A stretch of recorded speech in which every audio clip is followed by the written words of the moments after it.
মা তো জন্ম দিয়েছে, 10 মাস কষ্ট করেছে আমার জন্য। ছোটবেলায় এমন হয়েছে যে আমাকে মাদ্রাসায় পড়ানোর জন্য বাড়ি বাড়ি যে কাজ করে আমার আর আমার বোনকে পড়াইছে।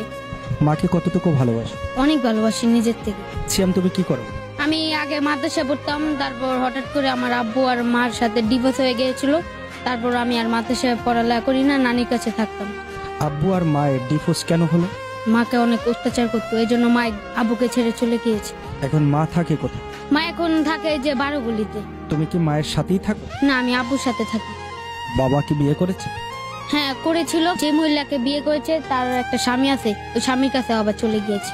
বাবাকে কি প্রশ্ন করেছো কখনো যে আমার মাকে কেন ছেড়ে দিলাম? করেছিলাম, কিন্তু কি কয় তোর মা বিদেশ করে আমাকে ছেড়ে চলে গিয়েছে, এইসব বলেছে। মাকে কতটুকু ভালোবাসো? অনেক ভালোবাসি নিজের থেকে। মা তো জন্ম দিয়েছে, 10 মাস কষ্ট করেছে আমার জন্য। মায়ের সবচেয়ে কোন ভালোবাসাটা তোমার বেশি মনে পড়ে?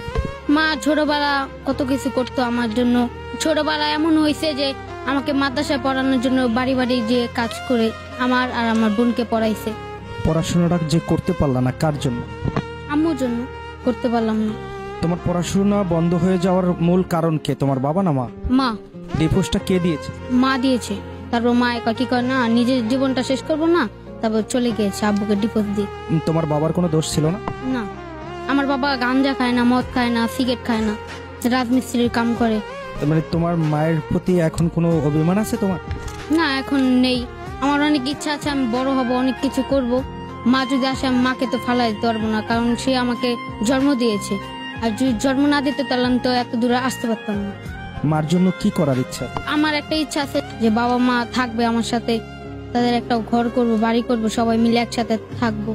মাকে বোঝানো যায় না যে মা আবারও ফিরে আসো? বুঝেছিলাম, কিন্তু মা আসবো না। কি কথার বাপে দেখলি না আমাকে কত জ্বালাতন করছে, আমি আর ওর কাছে যাব না।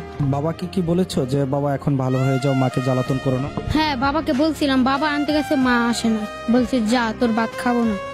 মা যদি এই না চলে যদি না গেতো তাহলে এখন আমি পড়ালেখাটাও করতে পারতাম। মা আব্বু একটা সুযোগ দিত, আব্বু অনেক বুঝাইছিল মাকে, কিন্তু মা আর আসেনি। মাকে তো বাবা অত্যাচার করতো, সেই জন্যই তো চলে গেছে, তাহলে মায়ের কেন অন্যায় হবে? অত্যাচার করছে, চলে আঙ্গ মুখে একটু টাকাও তো আসতে পারতো। মা এত নির্যাতন কেন সহ্য করবে ছেলেদের জন্য? আমাদের মুখে টাকা তো একটু সহ্য করতে পারতো না। আমার একটা ছেলে আছে যে ওর ভবিষ্যৎ, বড় হয়ে লেখাপড়া এখন যদি না করে তাহলে তো রাস্তায় রাস্তায় ঘুরবে ফিরবে, বাজি পোলাপান হয়ে যাবে। বাজে পোলাপান হয়ে যাবে না ভালো কিছু করবে? ভালো কিছু করব। মাকে তো দেখাতে হবে যে আমি ভালো আছি। হ্যাঁ, মাকে তো দেখাইতে হবে। আব্বু এখন কাজ করে রাজমিস্ত্রি। আমার একটা বোন আছে, বোনের বিয়ে দিয়ে দিয়েছে দেশে, তো আমি এখন বাবার কাছে থাকি। বড় হয়ে কি করার স্বপ্ন আছে? বললাম তো, বড় হয়ে আমার একটা ডাক্তার হওয়ার স্বপ্ন আছে। ডাক্তার হয়ে ফ্রি ফ্রি মানুষের চিকিৎসা করব। এই চিন্তাটা কেন যে ফ্রি চিকিৎসা করতে হবে মানুষ?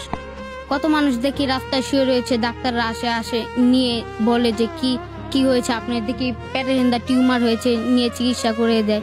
আমি বড় হলে তাদের একটা কিছু করব। এখন কি পড়েন আপনি?